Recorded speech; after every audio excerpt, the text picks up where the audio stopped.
মোহাম্মদ নাজমুল করিম সেলিম স্থানীয় আওয়ামী লীগের রাজনীতি করার পাশাপাশি 2010 সালে জাল সনদে কাজী নজরুল ইসলাম উচ্চ বিদ্যালয়ের সহকারী শিক্ষক পদে যোগদান করেন।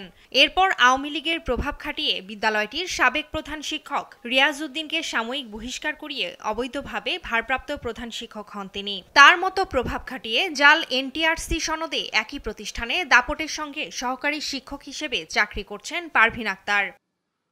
2017 সালে মিনিস্ট্রি থেকে অডিট হয়েছে। সেই অডিটের সময় অডিট অফিসার স্যার বলে গেছেন যে তার কম্পিউটার সনদ জাল।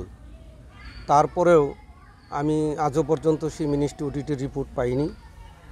তারপরে সে সুবাদে এখন বর্তমানে সে জাল সনদ দিয়ে এবং অত্যন্ত দাপটের সাথে প্রতিষ্ঠানে চাকরি করে যাচ্ছেন।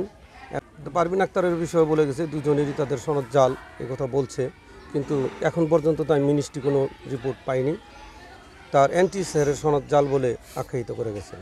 নাজমুল করিম জাতীয় বহুভাষী ষাটলিপি প্রশিক্ষণ ও গবেষণা একাডেমি থেকে কম্পিউটার প্রশিক্ষণের একটি সনদ জমা দিলেও অন্য একাডেমিতে প্রশিক্ষণ নেওয়ার কথা বলছেন তিনি।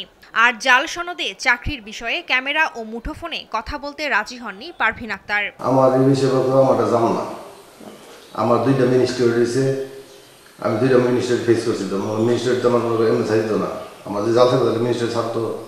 এখানে যারা সিন্ডিকেট ছিল তারা এখানে বসে থাকতো, তারা যখন যাইতো গো ওই ফাঁকে এসে আমরা দু একটা কাগজপত্র সই করে নিতাম। তখন শুনতে পারছি যে মুক্তা খাজনায় যে বিভিন্ন সনদ জালিয়াতি করে এরাই নিয়োগ দিছে, আবার যখন এদের সাথে বাকবিতণ্ডা জড়িয়ে দিয়েছে তখন আবার তারা এই সনদগুলো ধরাই দিয়ে এদেরকে চাকরিচ্যুত করে দিয়েছে এবং এদের কাছ থেকে সনদ সহ চাকরি দেওয়ার কথা করে 16 লাখ 17 লক্ষ টাকা নিছে।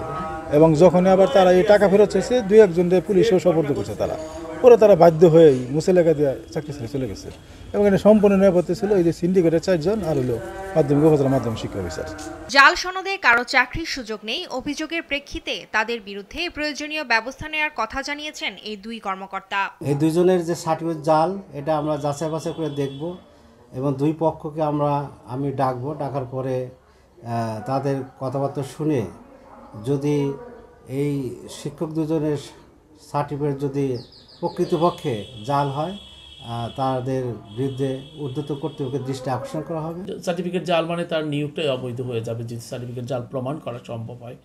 এবং অন্যায্যভাবে যে চাকরিতে সংযুক্ত আছে তাদের ব্যাপারে একটা লিখিত অভিযোগ আসলে সেটা যদি যথাযথ ব্যক্তিদের কাছে পৌঁছে অনতিবিলম্বে তার কিন্তু অ্যাকশন নেওয়া হয়। বিষয়টি দ্রুত তদন্ত করে অভিযুক্তদের চাকরিচ্যুত করার পাশাপাশি আইনি ব্যবস্থা নেওয়ার দাবি সংশ্লিষ্টদের।